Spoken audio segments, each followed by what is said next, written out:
नमस्कार।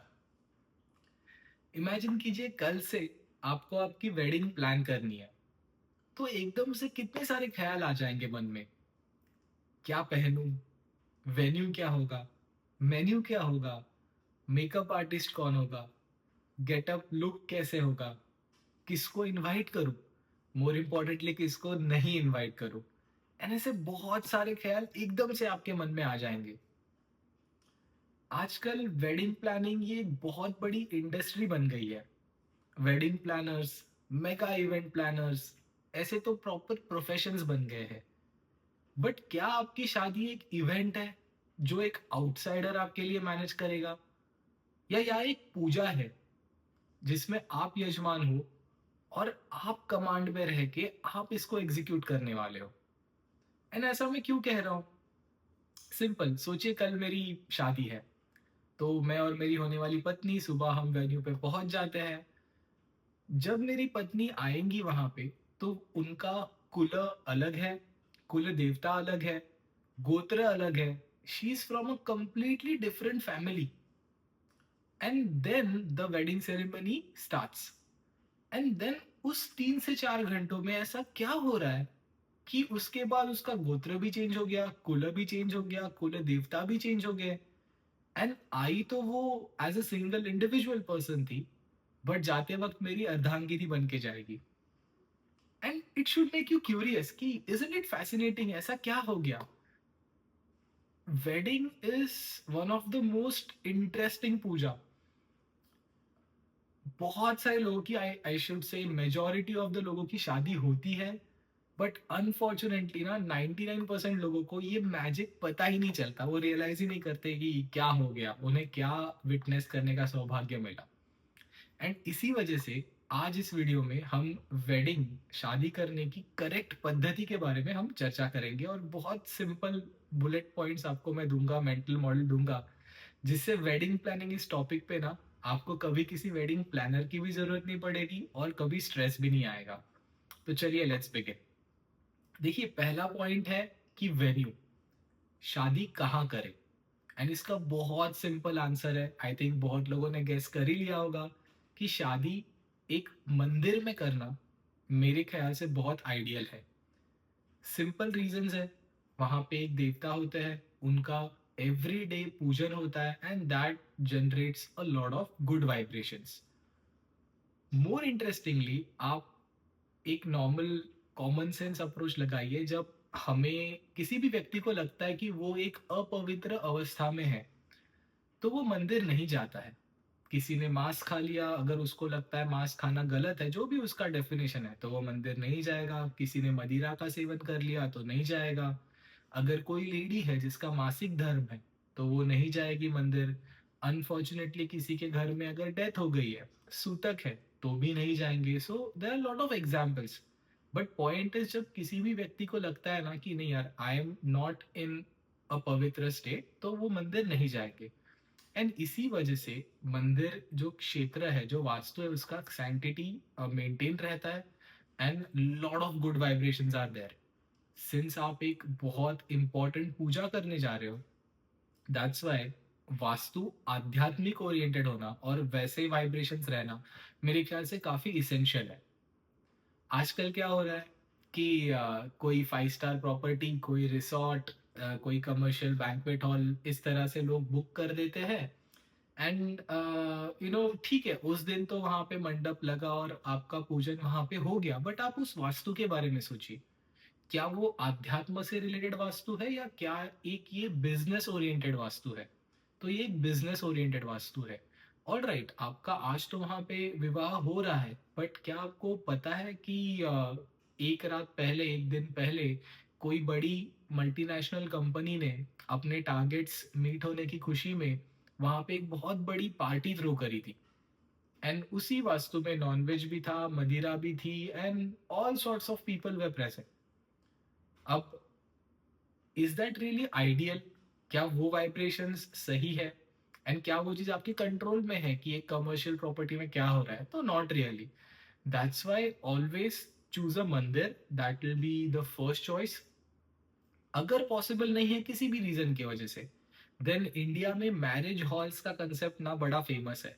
ये ऐसे डेडिकेटेड प्रॉपर्टीज रहते हैं, वास्तु रहते हैं, जहाँ सिर्फ वेडिंग सेरेमनीज होती है। So that is your second best option, and I think that's our point number one. Point number two, purohit. अब आप इन्हें ब्राह्मण कहिए, पंडित जी, गुरु जी, आचार्य जी, anything, but we are talking about the Brahmin जो ये अमेजिंग पूजा आपके लिए एग्जीक्यूट कर रहे हैं। आई थिंक सबसे ज्यादा एफर्ट आपको इसी पॉइंट पे डालना चाहिए व्हेन प्लानिंग योर वेडिंग। आप अच्छे से रिसर्च करिए, उनसे बात करिए, उनसे समझिए कि उनका अप्रोच क्या है। 3 4 5 लोगों से बात करिए, you will get to know lot of things and then make an inform decision. But always always put one condition to the purohit, respectfully, कि गुरुजी हम आपसे कभी भी ट्रांसलेशन नहीं मांगेंगे संस्कृत श्लोकों का और वॉट एवर, बट हर एक बार जब कुछ भी विधि हो रहा है ना, 1 से 2 सेंटेंस में प्रैक्टिकल लैंग्वेज में हमें बता दीजिए कि क्या हो रहा है। एंड दिस वन पॉइंट ना will completely change the experience that you have when you are marrying your partner. I tell you one simple thing. शादी में ना, एक विवाह में एक पॉइंट आता है जिसमें ना आप अपने पत्नी से 7 प्रोमिसेस लेते हो, एंड बिफोर दैट एक्चुअली वो आपसे 7 प्रोमिसेस लेती है। And this is the core foundation of the marriage. अगर आप इन 14 पॉइंट्स को ही अच्छे से समझोगे, अगर आचार्य जी आपको अच्छे से समझाएंगे ना ये 14 points, that it self will be so amazing, and आपको लाइफ लॉन्ग ये याद रहेगा, ये इवेंट याद रहेगा, एंड आप शादी एक कॉन्सेप्ट को बहुत अच्छे से समझोगे। So that's why point number two is purohit. बहुत अच्छे से, बहुत मेहनत से, सोच समझ के आप चूज करना। Point number three. Again, now the focus is back on us. So here we are talking about the बच्चे, लड़का लड़की जिनकी शादी हो रही है, bride and groom and their parents. And two important points. देखिए, आपके घर में जब पूजन होता है, suppose through out the year कोई इंपॉर्टेंट तिथि पे कोई कोई पूजन होता है, या कभी मंदिर में आप पूजन करवाते हैं, तो आपका पोशाक कैसे होता है? आप simple, light weight, breathable clothes पहनते हो, ज्वेलरी बहुत मिनिमल पहनते हो, मेकअप या तो नहीं होता या तो एकदम लाइट होता है, because the entire focus is ishwar, on the pujan, and that is exactly how you should be on your wedding day. वहां टेरिफिक डीटीज को आवाहन किया जाता है, उनके ब्लेसिंग से you are getting married. So पूजा भाव मन में रखिए and go there with that mindset. Keep it simple. 20 kilo की साड़ी, 15 किलो के गहने, 50 किलो का makeup, all that it will just distract you.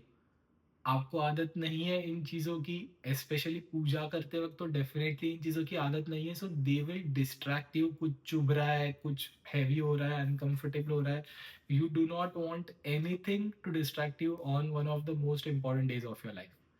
Second thing is about the parents, and again there is of course अतिथि देवो भव, I do not challenge that concept, but मैंने देखा है कि अनफॉर्चुनेटली ना दोनों भी साइड का पेरेंट्स का जो ध्यान रहता है ना, it is with a good intention, it's upon the guest. And बहुत बार ये देखता हूँ यार, वहाँ रसमलाई खत्म हो गई, यहाँ पानी ठंडा नहीं है, कोल्ड ड्रिंक खत्म हो गया, नान बोला था रोटी आ गई है, like seriousest of things. That is not where your attention should be. आपका फोकस, आपके बच्चों की शादी हो रही है, आपका फोकस प्योरली एंड प्योरली आपका वहां पे फोकस होना चाहिए। And that's why I tell you two solutions. One is guest list. Simple mental model है, पूजा पूजा पूजा। आपके घर में अगर साल भर में जो भी 1 2 इंपॉर्टेंट पूजा होती है, जो सबसे इंपॉर्टेंट आप मानते हो, वहां पे आप जिन्हें इनवाइट करते हो ना, सिर्फ उन्हें आप वेडिंग पे इनवाइट करना। और अगर सिर्फ फैमिली में पूजा करते हो, बाहर से नहीं किसी को इनवाइट करते हो, तो वेडिंग में भी मत करना। Trust me on that one. Secondly is about what I just named in a funny way. It always comes down to the food. आप एक मंदिर में शादी कर रहे हो, पूजा हो रही है, पूजा में प्रसाद बंटता है। सो वहाँ जो प्रधान देवता है, उन्हें क्या पसंद है ये फाइंड आउट कीजिए, वो बनवाइए, उसका भोग लगाइए, देवता को ग्रहण करने दीजिए। उसके बाद उस नैवेद्यम को आप प्रसाद के स्वरूप में खुद भी ग्रहण कीजिए और सब में बांट दीजिए। That is not the place to have like 100 items on the menu and a buffet and whatever. Like focus on the puja. So these are your two easy solutions. I've got one more point left, and that is again circling back. हमने wedding planners या वहाँ से शुरू किया था, and we'll come back again to that. And specifically I will talk about the photographers, because ये एक चीज़ है जो मुझे personally बहुत खटकती है. Again इसके पीछे का intention बहुत अच्छा and pure है, but बहुत खटकती है.